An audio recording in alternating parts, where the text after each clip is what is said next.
Hello everyone स्वागत करुच्ची पुणी थोड़ा आउ गोटे नया भिडियो को most important selection question answer discussion करवा +3 सेकेंड सेमिस्टर ओडिया ऑनर्स पिलामानन आज आम कोर पेपर 4 रो सेकेंड यूनिट रो पढ़ा जोड़ा कि आपंकर अच्छी कौटा मध्ययुगीय ओडिया साहित्यर आंगिक वैचित्र पे बहुत इंपोर्टेंट ये क्वेश्चन आपंकर बहुत आसे और आपको बहुत डिफिकल्ट लगे तेणुक आज किसी असुविधा माने आपंकर डिफिकल्ट किसी लगे मुझे से अनुसार पढ़ेबी ताहिर अच्छे देखो विषय विन्यास अच्छी भाषा अच्छी छंद अच्छी देन आपंकर आलंकारिक वर्णना वैचित्र अच्छी तो आईर सर्ट क्वेश्चन बहुत इंपोर्टेंट आपंकर एग्जाम आगक अच्छी निहाती भाव में वीडियो को समस्त लास्ट तक देखिए बुझीपारे तो चलतु वीडियो को फटाफट स्टार्ट करवा काली मुझे प्रथम यूनिट पढ़ी एककर आज आम द्वितीय एककर पढ़ा है तो चलतु वीडियो को फटाफट स्टार्ट करवा तो देखो ता पूर्व समस्ते चैनल को नुआ चैनल को सब्सक्राइब करदे और वीडियो को समस्ते लाइक करदे।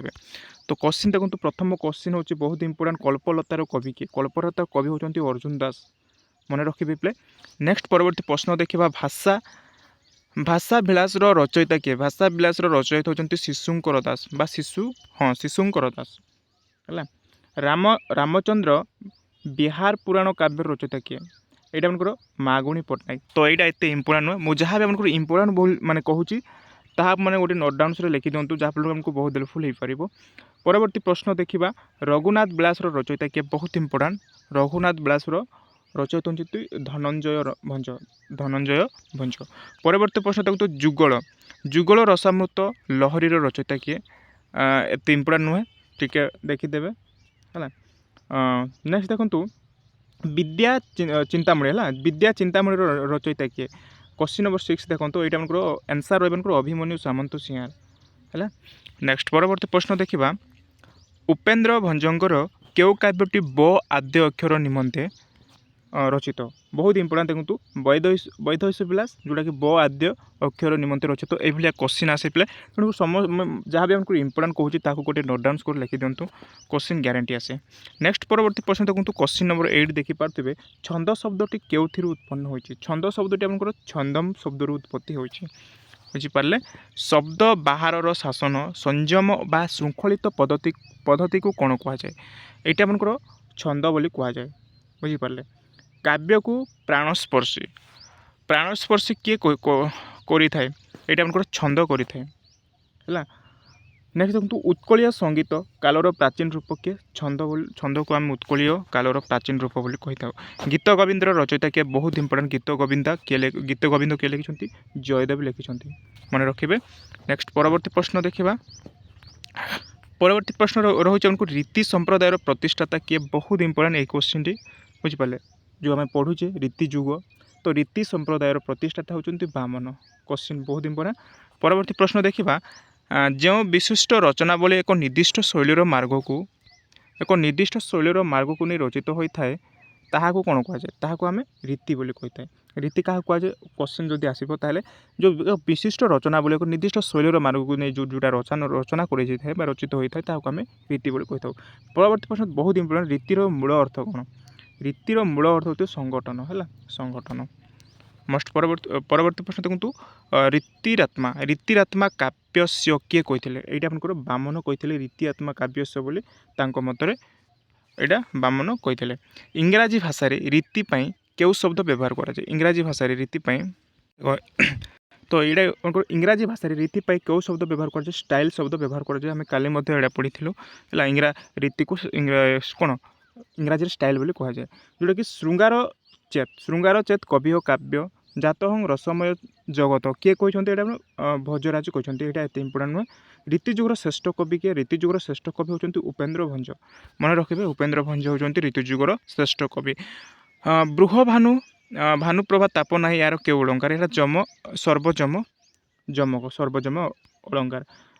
पद मध्य व्यवहृत गोटे शब्द दुई बा तताधिक भिन्न अर्थ प्रकाश कले सेठारे केउ अलंकार होता है श्लेष अलंकार आम बोली जानी है।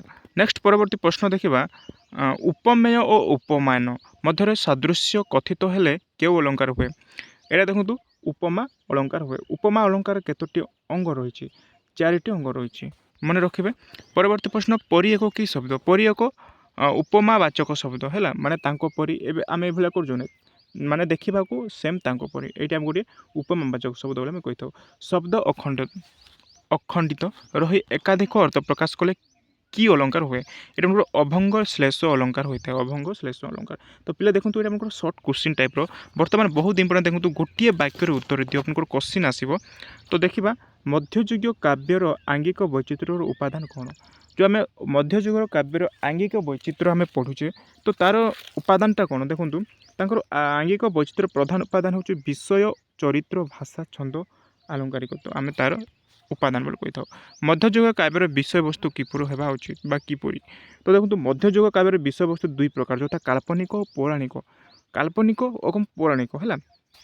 ନେକ୍ସଟ ଦେଖନ୍ତୁ ମଧ୍ୟଯୁଗୀୟ କାବ୍ୟର ନାୟିକା କିଏ କିପରି ହେବା ଉଚିତ? ତ ଦେଖନ୍ତୁ ଏଇଟା ଆପଣଙ୍କର ମଧ୍ୟଯୁଗୀୟ କାବ୍ୟର ନାୟିକା ପ୍ରଥମେ ତ କ'ଣ ଶ୍ରେଣିଆ ନାରୀ ଏମାନେ ଉଚ୍ଚ କୂଳ ସମୃଦ୍ଧା ଓ ରୂପଗୁଣରେ ଅସାମାନ୍ୟ ଓ ମର୍ଯ୍ୟାଦା ଜ୍ଞାନ ସମ୍ପନ୍ନା। ସେମାନେ ପ୍ରେମିକା ଓ ସୁନ୍ଦରୀ ଚତୁରୀ କାବ୍ୟ ନାୟିକା ଚିର ଯୌବନ କାବ୍ୟ ନାୟିକା ଏବଂ ସଂଯମୀ ଓ ସ୍ଥିତ ପ୍ରଜ୍ଞା ହେବା ଉଚିତ ହେଲା। ଲେଖିବେ ମଧ୍ୟଯୁଗ ଓଡ଼ିଆ କାବ୍ୟ ସାହିତ୍ୟରେ କେଉଁ ସଂସ୍କୃତ ବିଶିଷ୍ଟ ଆଲଙ୍କାରିକ ପ୍ରଭାବିତ ହୋଇଛି? ତ ଏଇଟା ଟିକେ ଦେଖିଦେବେ ଦେଖନ୍ତୁ ଇମ୍ପୋର୍ଟାଣ୍ଟ ମୁଁ ଯାହା କହୁଛି ଟିକେ ଆପଣମାନେ ଦେଖିଦେବେ। କାବ୍ୟ ନିର୍ବାଚନ ପାଇଁ ଆନନ୍ଦବର୍ଦ୍ଧନ କି ମତ ପରିପ୍ରକାଶ କରୁଛନ୍ତି? ତ ଦେଖନ୍ତୁ ଏଠାରେ ଆନନ୍ଦବର୍ଦ୍ଧନକୁ ତାଙ୍କ ମତରେ ହେଉଛନ୍ତି ଆନନ୍ଦବର୍ଦ୍ଧନ ଅଭିମତ ବିଶେଷ ପରିଧାନ ଯୋଗ୍ୟ। ତାଙ୍କ ବିଚାର କବି ବୃତ୍ତ ଓ ଆବୃତ କିମ୍ବା ଉତ୍ପ୍ରେକ୍ଷିତ ବା କଳ୍ପିତ କଥାବସ୍ତୁ ଭିତ୍ତି କରି ତାର ସୃଷ୍ଟି ସୌନ୍ଦର୍ଯ୍ୟ ନିର୍ମାଣ କରିଥାଏ। ଏବେ ଏତିକି କୋଶ୍ଚିନ୍ ଆସେନି ହେଲା। ଦେଖ ପରବର୍ତ୍ତୀ କ'ଣ ଆସୁଛି ପୂର୍ବ ରାଗ କାହାକୁ କୁହାଯାଏ? ଦେଖ ପୂର୍ବ ରାଗ ନାୟକ ନାୟିକା ଯଦି ମିଳନ ପୂର୍ବରୁ ସେମାନଙ୍କର ମାନସ ପଟରେ ପରସ୍ପର ପ୍ରତି ଯେଉଁ ଅନୁରାଗ ସୃଷ୍ଟି ହୋଇଥାଏ ତାହାକୁ ଆଲଙ୍କାରିକ ମାନେ ପୂର୍ବ ରାଗ ବୋଲି କହିଥାଉ ହେଲା। କୋଶ୍ଚିନ୍ ଆସିବ ଏଇଟା ଆପଣ ଟିକେ ଦେଖିଦେବେ। ଏଇ କୋଶ୍ଚିନ୍ଟା ବହୁତ ଇମ୍ପୋର୍ଟାଣ୍ଟ ଥିଲା। ପୂର୍ବ ରାଗ କାହାକୁ କୁହାଯାଏ? ରୀତିଯୁଗୀୟ କାବ୍ୟାଦର୍ଶ କର୍ତ୍ତା ମାନେ କାହା ଉପରେ ବିଶେଷ ଗୁରୁତ୍ୱ ଆରୋପ କରୁଛନ୍ତି? ଏତେ ଇମ୍ପୋର୍ଟାଣ୍ଟ ନୁହେଁ। ରୀତିଯୁଗରେ କିପରି ଭାଷା ପ୍ରଚଳନ ହୋଇଥାଏ? এই কোশ্ଚିନ୍ ମଧ୍ୟ ଏତେ ଇମ୍ପୋର୍ଟାଣ୍ଟ ନୁହେଁ ଟିକେ ଦେଖିଦେବେ। କିନ୍ତୁ ଉପେନ୍ଦ୍ର ଭଞ୍ଜ କ'ଣ ପାର ହୋଇଥିଲେ? ଦେଖନ୍ତୁ ଉପେନ୍ଦ୍ର ଭଞ୍ଜଙ୍କର କ'ଣ ପାର ହୋଇଥିଲେ? ଉପେନ୍ଦ୍ର ଭଞ୍ଜ ଶବ୍ଦ ସମୁଦ୍ର ପାର ହୋଇଥିଲେ। ତାଙ୍କୁ ଆମେ ଶବ୍ଦ ସମୁଦ୍ର ପାର ହୋଇଥିଲେ ବୋଲି କହିଥାଉ। ତେଣୁ ସେ କହନ୍ତି ଯେ କହେ ଉପେନ୍ଦ୍ର ଭଞ୍ଜ ମୁଁ ଲଭିଛି କ'ଣ ଶବଦ ସମୁଦ୍ର ପାର ହେଲା। ଟିକେ ଦେଖିଦେବେ। ନେକ୍ସଟ କ'ଣ ଅଛି ଛନ୍ଦ କାହାକୁ କୁହାଯାଏ? ଦେଖ ଛନ୍ଦ ଅକ୍ଷର ବା ଅକ୍ଷର ବା ମାତ୍ରା ବିଶେଷ ନିୟମରେ ଆବଦ୍ଧ ହୋଇ ଗତିଶୀଳ ହେଲେ ସେହି ଶବ୍ଦ ଯୋଜନା ରୀତିକୁ ଛନ୍ଦ କୁହାଯାଏ। ଅର୍ଥାତ୍ ଶବ୍ଦ ପ୍ରବାହ ଶାସନ ସଂଯମ ଓ ଶୃଙ୍ଖଳିତ ପଦ୍ଧତିକୁ ଛନ୍ଦ ବୋଲି ଆମେ କହିଥାଉ। ତାର ଡେଫିନେସନ୍ ଟିକେ ଲେଖିଦେବେ। କାବ୍ୟରେ କିପରି କଳାତ୍ମକ ପ୍ରତିଯୋଗିତା ହୁଏ? ଏତେ ଇମ୍ପୋର୍ଟାଣ୍ଟ ନୁହେଁ। ଦେଖିବା ଆଉ କ'ଣ ଅଛି। ଦେଖ ଏଇଠି ଆପଣଙ୍କର ବହୁତ ଇମ୍ପୋର୍ଟାଣ୍ଟ କୋଶ୍ଚିନ୍ ଯାକ ଆପଣଙ୍କର ଆସିବ ବୁଝିପାରିଲେ। ତ ଏଇଠି ଦେଖିଦେବେ ଆଉ କୋଟି ବ୍ରହ୍ମାଣ୍ଡ ସୁନ୍ଦରୀ କେତେ ଛାନ୍ଦ ବିଶିଷ୍ଟ? ବହୁତ ଇମ୍ପୋର୍ଟାଣ୍ଟ। କୋଟି ବ୍ରହ୍ମାଣ୍ଡ ସୁନ୍ଦରୀ 35 ଛାନ୍ଦ ବିଶିଷ୍ଟ ହେଲା। ମଧ୍ୟଯୁଗୀୟ ସଙ୍ଗୀତ କବି କିଏ? ମଧ୍ୟଯୁଗୀୟ ସଙ୍ଗୀତ କବି ହେଉଛନ୍ତି ଉପେନ୍ଦ୍ର ଭଞ୍ଜକୁ ଆମେ ମଧ୍ୟଯୁଗର ସଙ୍ଗୀତ କବି ବୋଲି ଆମେ କହିଥାଉ। ବୈଦୈଶ ବିଳାସ କାବ୍ୟଟି କେତେ ଛାନ୍ଦ ବିଶିଷ୍ଟ? ବହୁତ ଇମ୍ପୋର୍ଟାଣ୍ଟ। ଏଇଟା ଆମକୁ 52 ଛାନ୍ଦ ହେଲା। 52 ଛାନ୍ଦ ବିଶିଷ୍ଟ। ରୀତି ସାହିତ୍ୟର ବର୍ଣ୍ଣନା ଚାତୁରୀକୁ କେତେ ଭାଗରେ ବିଭକ୍ତ କରାଯାଇଛି? ରୀତି ସାହିତ୍ୟର ବର୍ଣ୍ଣନା ଚାତୁରୀକୁ 3 ଭାଗରେ ବିଭକ୍ତ କରାଯାଇଛି। ସେଗୁଡ଼ିକ ହେଲା ବ୍ୟକ୍ତି ବର୍ଣ୍ଣନା ବସ୍ତୁ ବର୍ଣ୍ଣନା ଏବଂ ପ୍ରକୃତି ବର୍ଣ୍ଣନା। ଲେଖିବେ। ପରବର୍ତ୍ତୀ ପ୍ରଶ୍ନ ଦେଖିବା ରୀତିଯୁଗ ନାୟକ କିପରି ହେବା ଉଚିତ? ଦେଖ ନାୟକ କିପରି ହେବା ଉଚିତ? ସଂସ୍କୃତ ଆଳଙ୍କାରିକ ଗ୍ରନ୍ଥର ନିର୍ଦ୍ଦେଶାନୁସାରେ ବା ତାଙ୍କ ଅନୁସାରେ ଓଡ଼ିଆ ରୀତିକାବ୍ୟର ନାୟକ ଧୀର ଦତ୍ତ ପୁରୁଷ ବା ସତ୍କୁଳଜାତ କ୍ଷତ୍ରିୟ ହେବା ଉଚିତ। କୋଶ୍ଚିନ୍ ବହୁତ ଇମ୍ପୋର୍ଟାଣ୍ଟ। ଏଇଭଳିଆ କୋଶ୍ଚିନ୍ ହିଁ ଆସେ ମନେକର ଏକ୍ଜାମ୍ରେ ଆସିବ ବୁଝିପାରିଲେ। ବହୁ ସଂଖ୍ୟକ ଓଡ଼ିଶା ସଙ୍ଗୀତର ରଚୟିତା କିଏ? ତ କବି ସୂର୍ଯ୍ୟ ବଳଦେବ ରଥ ହେଉଛନ୍ତି ବହୁ ସଂଖ୍ୟକ ଓଡ଼ିଶାର ସଙ୍ଗୀତର ରଚୟିତା। ରୀତିଯୁଗୀୟ କବି ନାୟିକାକୁ କିପରି ବର୍ଣ୍ଣନା କରାଯାଇଛି? ତ ଦେଖନ୍ତୁ ରୀତିଯୁଗର କବିର ନାୟିକାକୁ ଆମେ କିଭଳି ବର୍ଣ୍ଣନା କରୁଛେ ନଖ ଠାରୁ ଶିଖ ପର୍ଯ୍ୟନ୍ତ ବର୍ଣ୍ଣନା କରାଯାଇଛି। କୋଶ୍ଚିନ୍ ମନେ ରଖିବେ। ବସ୍ତୁ ବର୍ଣ୍ଣନାରେ କାହାକୁ ଗ୍ରହଣ କରାଯାଏ? ବସ୍ତୁ ବର୍ଣ୍ଣନାରେ ଋତୁ ସନ୍ଧ୍ୟା ସୂର୍ଯ୍ୟ ଚନ୍ଦ୍ର ରାତ୍ରି ସାୟଂ ମଧ୍ୟାହ୍ନ ମୃଗୟା ସଂଭୋଗ ଏବଂ ବିପ୍ରଳମ୍ବ ଯୁଦ୍ଧ ଯାତ୍ରା ବିବାହ ପୁତ୍ର ସୀମା ଏଇଭଳିଆ ଦେଖନ୍ତୁ କୋଶ୍ଚିନ୍ ଏଇଟା ଏତେ ଆସିବନି। ଲାବଣ୍ୟବତୀ କାବ୍ୟର ନାୟକ କିଏ? ଦେଖ ନାୟକ ନାୟିକା କିଏ? ଲାବଣ୍ୟବତୀ ପଢ଼ିଛନ୍ତି।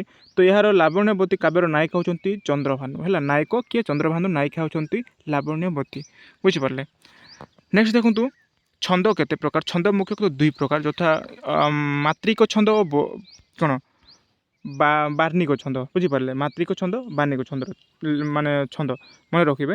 ଛନ୍ଦ କେଉଁ ଶବ୍ଦରୁ ଆସିଛି? ଛନ୍ଦ ସଂସ୍କୃତ ଛନ୍ଦ ଶବ୍ଦରୁ ଓଡ଼ିଆ ଛନ୍ଦ ଶବ୍ଦ ସୃଷ୍ଟି ହୋଇଛି। ବହୁତ ଇମ୍ପୋର୍ଟାଣ୍ଟ କୋଶ୍ଚିନ୍ ଏଇଟା ମଧ୍ୟ ମନେ ରଖିବେ ହେଲା। ଆଉ ଏତିକି କ'ଣ ଥିଲା? ହଁ ଏତିକି ଥିଲା। ରୀତି କାବ୍ୟକୁ ଭାଟିହାରୀ ଛନ୍ଦର ଉଦାହରଣ ଦିଅ। ଏତେ କୋଶ୍ଚିନ୍ ଆସିବନି, ଏଇଟା ଯେତେ ମୁଁ ପଢ଼େଇଲି ବା ଯାହା ବି ମୁଁ ମାନେ ଟିକ୍ ମାରିଛି ତାହାକୁ ବହୁତ ଇମ୍ପୋର୍ଟାଣ୍ଟ ଦିଅନ୍ତୁ, କାହିଁକିନା କୋଶ୍ଚିନ୍ ଏଇଭଳିଆ ହିଁ ଆସିବ ଆପଣଙ୍କର। ବୁଝିପାରିଲେ? ପରବର୍ତ୍ତୀ ଦେଖିବା କ'ଣ ଅଛି। ଦେଖ ପରବର୍ତ୍ତୀ କୋଟି ବ୍ରହ୍ମାଣ୍ଡ ସୁନ୍ଦରୀର ତୃତୀୟ ଛନ୍ଦଟି କ'ଣ? ଏଇଟା ଏତେ ଇମ୍ପୋର୍ଟାଣ୍ଟ ନୁହେଁ। ଦେଖ ରସକଲ୍ଲୋଳ। ରସକଲ୍ଲୋଳ କାବ୍ୟର ଦ୍ୱିତୀୟ ଛନ୍ଦଟି କେଉଁ ରାଗ ରଚିତ? ଦେଖନ୍ତୁ ରସକଲ୍ଲୋଳ କାବ୍ୟର ଦ୍ୱିତୀୟ ଛନ୍ଦଟି ରାଗ ଚୋଖୀରେ ରଚିତ ହେଲା। କେଉଁ ରାଗରେ? ରାଗ ଚୋଖୀରେ ରଚିତ। ଯମକକୁ କେତେ ଭାଗରେ ବିଭକ୍ତ କରାଯାଇଛି? ଦେଖନ୍ତୁ ଯମକକୁ 4 ଭାଗରେ ବିଭକ୍ତ କରାଯାଇଛି, ଯଥା ଆଦ୍ୟ ଯମକ, ମଧ୍ୟ ଯମକ, ପ୍ରାନ୍ତ ଯମକ ଏବଂ ସର୍ବଯମକ। ମନେ ରଖିବେ ରସକଲ୍ଲୋଳ କାବ୍ୟର ପ୍ରଥମ ଛନ୍ଦଟି କେଉଁ ରାଗ ରଚିତ? ତ ଏଇଟା ବହୁତ ଇମ୍ପୋର୍ଟାଣ୍ଟ। ରସକଲ୍ଲୋଳ କାବ୍ୟର ପ୍ରଥମ ଛନ୍ଦଟି ସଙ୍ଗମତୀ ଆହାରୀ ରାଗରେ ରଚିତ। ବୁଝିପାରିଲେ? ଲାବଣ୍ୟବତୀ କାବ୍ୟର ଦ୍ୱିତୀୟ ଛନ୍ଦଟି କେଉଁ ରାଗ ରଚିତ? ଲାବଣ୍ୟବତୀ କାବ୍ୟର ଦ୍ୱିତୀୟ ଛନ୍ଦଟି ପଟହ ମଞ୍ଜୁରୀ ରାଗ ରଚିତ। ବହୁତ ଇମ୍ପୋର୍ଟାଣ୍ଟ। ପଟହ ମଞ୍ଜୁରୀ ରାଗରେ ରଚିତ ଲାବଣ୍ୟବତୀ କାବ୍ୟର ଦ୍ୱିତୀୟ ଛନ୍ଦ। ଅର୍ଥାଳଙ୍କାର ଗୁଡ଼ିକର କିଏ କିଏ? ତ ଏଇଟା ଆପଣଙ୍କର ଦେଖିଦେବେ, ଏତେ ଆସିବନି। ଶବ୍ଦାଳଙ୍କାର ଗୁଡ଼ିକର କ'ଣ କ'ଣ? ଅନୁପ୍ରାସ, ଯମକ, ଶ୍ଲେଷକୁ ଶବ୍ଦାଳଙ୍କାର କୁହାଯାଏ ହେଲା। କାହା ଦ୍ୱାରା କାବ୍ୟର ଶୋଭା ବର୍ଦ୍ଧନା ହୋଇଥାଏ? ଏଇଟା ରସ, ରୀତି, ଧ୍ୱନି, ଅଳଙ୍କାର ଦ୍ୱାରା କାବ୍ୟର ଶୋଭା ବର୍ଦ୍ଧନା ହୋଇଥାଏ। ଦେଖ ଅଳଙ୍କାରକୁ କେତେ ଭାଗରେ ବିଭକ୍ତ କରାଯାଇଛି? ଦେଖ ବହୁତ ଇମ୍ପୋର୍ଟାଣ୍ଟ କୋଶ୍ଚିନ୍ ଏଇଟା। ଅଳଙ୍କାରକୁ 2 ଭାଗରେ ବିଭକ୍ତ କରାଯାଇଛି, ଶବ୍ଦ ଅଳଙ୍କାର ଏବଂ ଅର୍ଥ ଅଳଙ୍କାର। ମନେ ରଖିବେ, ଏଇଟା ଏତିକି ଥିଲା, ବହୁତ ଇମ୍ପୋର୍ଟାଣ୍ଟ। ନେକ୍ସଟ ପରବର୍ତ୍ତୀ କ'ଣ ଅଛି ଦେଖିବା। ଦେଖ ଶ୍ଲେଷ ଅଳଙ୍କାର କେତେ ପ୍ରକାର? ବହୁତ ଇମ୍ପୋର୍ଟାଣ୍ଟ। ଶ୍ଲେଷ ଅଳଙ୍କାରକୁ 3 ପ୍ରକାର ବୋଲି ଆମେ କହିଥାଉ। ସେଗୁଡ଼ିକ ହେଲା ଅଭଙ୍ଗ, ସଭଙ୍ଗ, ଭଙ୍ଗାଭଙ୍ଗ ହେଲା। କୋଶ୍ଚିନ୍ ଆସିବ ଏଇଟା ଆପଣଙ୍କର। ଅଭଙ୍ଗ ଶ୍ଲେଷ କାହାକୁ କୁହାଯାଏ? ପୁଣି ଦେଖିବା। ଅଭଙ୍ଗ ଶ୍ଲେଷ ଯେଉଁଠାରେ ଶବ୍ଦକୁ ନ ଭାଙ୍ଗି ହେଲା, ଆମେ ଯଦି ଗୋଟେ ଶବ୍ଦକୁ ନ ଭାଙ୍ଗି ଭିନ୍ନ ଭିନ୍ନ ଅର୍ଥ କରାଯାଏ, ସେଠାରେ ଅଭଙ୍ଗ ଶ୍ଲେଷ ବୋଲି କୁହାଯାଏ। ଉଦାହରଣ ଯଦି ନେବା, ମନ୍ଦାକ୍ଷରେ କାହା ମୁଖ ଚାହିଁବୁ ନାହିଁ, ଧ୍ୟାନରେ ତାପରା ରସିବୁ ଅବା କାହିଁ, ବିଦଗ୍ଧମଣି ଚିନ୍ତାମଣି ଲେଖିଛନ୍ତି ହେଲା। ଏଇଭଳିଆ ଉଦାହରଣ ସହିତ ଲେଖିବେ। ଭଙ୍ଗାଭଙ୍ଗ ଶ୍ଲେଷ ପୁଣି କାହାକୁ କୁହାଯାଏ ଦେଖିବା। ଯେଉଁଠାରେ କୌଣସି ରଚନାରେ ଅଭଙ୍ଗ ବା ସଭଙ୍ଗ ଉଭୟ ଶ୍ଲେଷ ଥାଏ, ବୁଝେ, ଉଭୟ ଦୁଇଟା ମଧ୍ୟ ଶ୍ଲେଷ ଥାଏ, ତ ଦ୍ୱିବଧ ଅର୍ଥ ପ୍ରକାଶ କରୁଥାଏ, ତାହାକୁ ଆମେ ଭଙ୍ଗାଭଙ୍ଗ ଶ୍ଲେଷ ବୋଲି କହିଥାଉ। ବୁଝିପାରିଲେ? ନେକ୍ସଟ ଦେଖନ୍ତୁ, ରସକଲ୍ଲୋଳରୁ ଗୋଟିଏ ଉପମା ଅଳଙ୍କାରର ଉଦାହରଣ ଦିଅ। କୋଶ୍ଚିନ୍ ଏମିତି ବି ଆସିପାରେ, ଟିକେ ଦେଖିଦେବେ, କିନ୍ତୁ ଏତେ ହାର୍ଡ଼ ଆସେନି ହେଲା। ଉପେନ୍ଦ୍ର ଭଞ୍ଜଙ୍କ କାବ୍ୟରୁ ଗୋଟିଏ ଉତ୍ପ୍ରେକ୍ଷା ଅଳଙ୍କାର ଉଦାହରଣ ଦେବେ, ଏଭଳି ଆସିପାରେ, ଦେଖିଦେବେ ଟିକେ। ଉତ୍ପ୍ରେକ୍ଷା ଅଳଙ୍କାର କାହାକୁ କୁହାଯାଏ? ପୁଣି ଏଇଟା ଦେଖିବା। ଉତ୍ପ୍ରେକ୍ଷା ଅଳଙ୍କାରକୁ 2 ଭାଗରେ ବିଭକ୍ତ କରାଯାଏ, ଯେଉଁଟାକି ବାଚ୍ୟୋତ୍ପ୍ରେକ୍ଷା ଅଳଙ୍କାର ଓ ପ୍ରତୀୟମାନ ଅଳଙ୍କାର। ରୂପକ ଅଳଙ୍କାର କେତେ ଭାଗରେ ବିଭକ୍ତ? ରୂପକ ଅଳଙ୍କାରକୁ 3 ଭାଗରେ ବିଭକ୍ତ। ପରମ୍ପରିଣ ରୂପକ, ସାଙ୍ଗ ରୂପକ ଏବଂ କ'ଣ ନିରଙ୍ଗ ରୂପକ। ଏଇଟା ଟିକେ ଦେଖିଦେବେ। ତ ଆଉ ଏତିକି ଥିଲା ହେଲା। ଏଇଟା ଟିକେ ଦେଖିଦେବେ, କୋଶ୍ଚିନ୍ ଆସିଥିଲା ଆପଣଙ୍କର। ଅନୁପ୍ରାସ ଅଳଙ୍କାର କେତେ ଭାଗରେ ବିଭକ୍ତ? ଅନୁପ୍ରାସ ଅଳଙ୍କାର 5 ଭାଗରେ ବିଭକ୍ତ ହେଲା। ସେଗୁଡ଼ିକ ଛେନା ଅନୁପ୍ରାସ, ବୃତ୍ତି ଅନୁପ୍ରାସ, ଶୂନ୍ୟ ଅନୁପ୍ରାସ, ଲାଟାନୁପ୍ରାସ, ଅତ୍ୟନ୍ତ ଅନୁପ୍ରାସ। ଟିକେ ଦେଖିଦେବେ, କୋଶ୍ଚିନ୍ ବହୁତ ଇମ୍ପୋର୍ଟାଣ୍ଟ ଥିଲା ହେଲା। ଆଉ ଏତିକି ଥିଲା। ଯାହା ବି ମନକୁ ମାନେ ରେଡ୍ ଟିକ୍ ମାରିଛି ତାହାକୁ ବହୁତ ଇମ୍ପୋର୍ଟାଣ୍ଟ ଦେବେ, କାହିଁକିନା କୋଶ୍ଚିନ୍ ଆସିବ, ଏଇଭଳିଆ ହିଁ କୋଶ୍ଚିନ୍ ଆସିବ। ତେଣୁକରି ତାହାକୁ ଗୋଟେ ନୋଟ୍ ଡାଉନ୍ରେ ଲେଖିଦିଅନ୍ତୁ। ତ ଆଜି ପାଇଁ ଏତିକି ଥାଉ। ଦେଖନ୍ତୁ ପରବର୍ତ୍ତୀ କ୍ଲାସ୍ରେ ଆମେ ପରବର୍ତ୍ତୀ କ୍ଲାସ୍ ଆଉ ଗୋଟେ ସିଲେକ୍ସନ୍ କୋଶ୍ଚିନ୍ ଆଣିବା ୟୁନିଟ୍ 3ର, ଯେଉଁଟାକି କୋର୍ ପେପର୍ 4। ତ ଆଶା କରୁଛି ଆପଣଙ୍କୁ କିଛି ମାତ୍ରାରେ ଭିଡ଼ିଓ ଭଲ ଲାଗିଥିବ। ଯଦି ଭିଡ଼ିଓ ଭଲ ଲାଗୁଛି ସମସ୍ତେ ଭିଡ଼ିଓକୁ ଲାଇକ୍ କରିଦେବେ, ଚ୍ୟାନେଲ୍କୁ ଆସିଥିଲେ ଚ୍ୟାନେଲ୍କୁ ମଧ୍ୟ ସବସ୍କ୍ରାଇବ୍ କରିଦେବେ। ତ ଆଜି ପାଇଁ ଏତିକି ଥାଉ। ଧନ୍ୟବାଦ।